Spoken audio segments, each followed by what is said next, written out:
नमस्कार, फ्रंटलाइन 24 में आपका स्वागत है। मैं हूं आपके साथ साहिबा सिंह। बिहार में इन दिनों सीतामढ़ी लोकसभा क्षेत्र को लेकर खूब चर्चा हो रही है।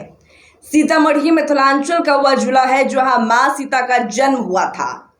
पुनरोदा धाम को पर्यटक स्थल के रूप में विकसित किया जा रहा है और यहाँ भी अयोध्या राम मंदिर की तरह भव्य जानकी मंदिर बनाने की मांग उठ रही है।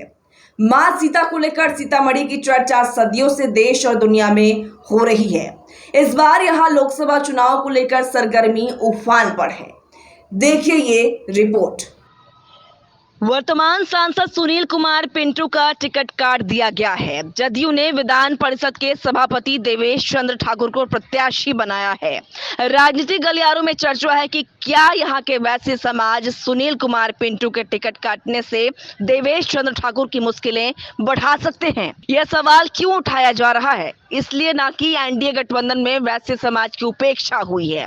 वैश्य समाज भाजपा का वोट, भाजपा का कोर वोटर माना जाता है, लेकिन सीतामढ़ी और शिवहर दोनों लोकसभा के सिटिंग सांसद जो वैश्य समाज से आते हैं, सुनील कुमार पिंटू और रमा देवी, दोनों का टिकट काट दिया गया है, जिससे दोनों क्षेत्र में इस समाज के लोग आहत हैं।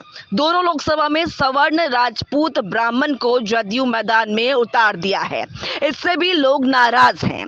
चलिए हम बात कर लेते हैं सीतामढ़ी से लोकसभा क्षेत्र की। यह क्षेत्र कभी कांग्रेस का गढ़ हुआ करता था, फिर राजद जदयू का कब्जा सीतामढ़ी लोकसभा क्षेत्र में होता चला गया। भाजपा भी यहां से जीत दर्ज कर चुकी है। सीतामढ़ी में मुस्लिम, यादव, ब्राह्मण मतदाताओं के साथ वैश्य समाज की आबादी अच्छी खासी है। राजनीतिक गलियारों में चर्चा है कि यादव मुसलमान मतदाता तो इंडिया गठबंधन के साथ ही हैं।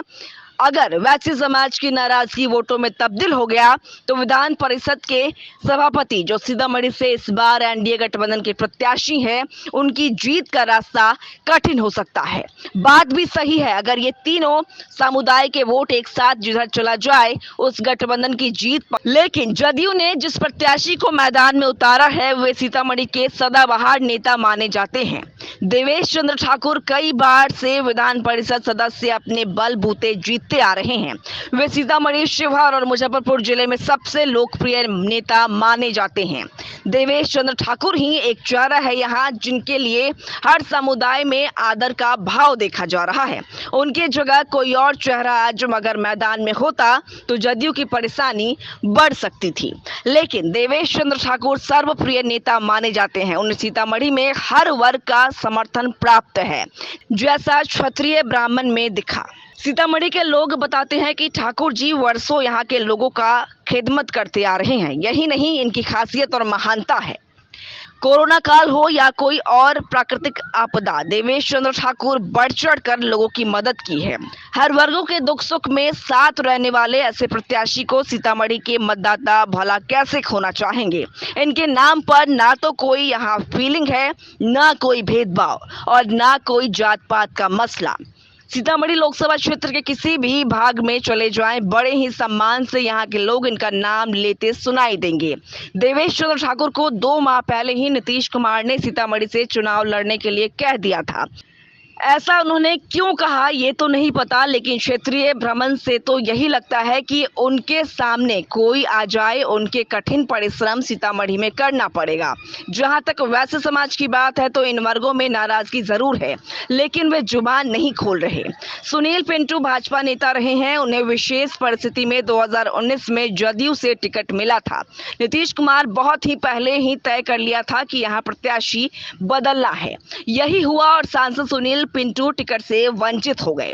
राजद से यहाँ के लिए आधा दर्जन से अधिक प्रत्याशी टिकट के लिए कतार में हैं, लेकिन लालू जिस तरह टिकट बांट रहे हैं, इसमें किसी वैश्य समाज को टिकट देने की चर्चा इस क्षेत्र में हो रही है। सीतामढ़ी लोकसभा क्षेत्र भी बाढ़ और सुखाड़ का दंश झेलता आ रहा है। बेरोजगारी, महंगाई से यहाँ के लोग भी परेशान हैं। युवाओं और महिलाओं में भारी निराशा देखी जा रही है। कल कारखानों की बात तो दूर, कहीं कोई रोजी रोजगार नहीं है। भारी संख्या में लोग पलायन कर गए हैं। सांसद के प्रति यहाँ भी लोगों में गुस्सा है और काम नहीं करने का आरोप लगा रहे हैं। जहां तक जदयू भाजपा की बात है तो एनडीए गठबंधन मजबूत स्थिति में पहले से ही है। सीतामढ़ी के 6 विधानसभा में से 5 पर एनडीए गठबंधन के विधायक हैं, लेकिन सीतामढ़ी को एक से बढ़कर एक सांसद मिला, लेकिन किसी ने कोई बड़ा काम नहीं किया। राजद किसे मैदान में उतारती है, इसको लेकर क्षेत्र में बहस छिड़ी हुई है।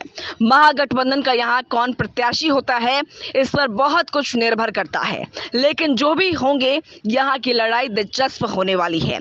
चुनाव में यहाँ भी जातीय समीकरण सर चढ़कर बोलता रहा है। फिलहाल जदयू प्रत्याशी यहाँ मजबूत स्थिति में जरूर दिख रहे हैं। ठाकुर का भविष्य वैश्य समाज पर टिका हुआ है। अगर साथ मिला तो ये सुकून फील करेंगे, नहीं तो इस समाज की नाराजगी इनकी नैया डुबा देगी, जैसा कि लोग बता रहे हैं। अगले 2 से 3 दिनों के अंदर यह तय हो जाएगा कि सीतामढ़ी में दूसरे पहलवान कौन है।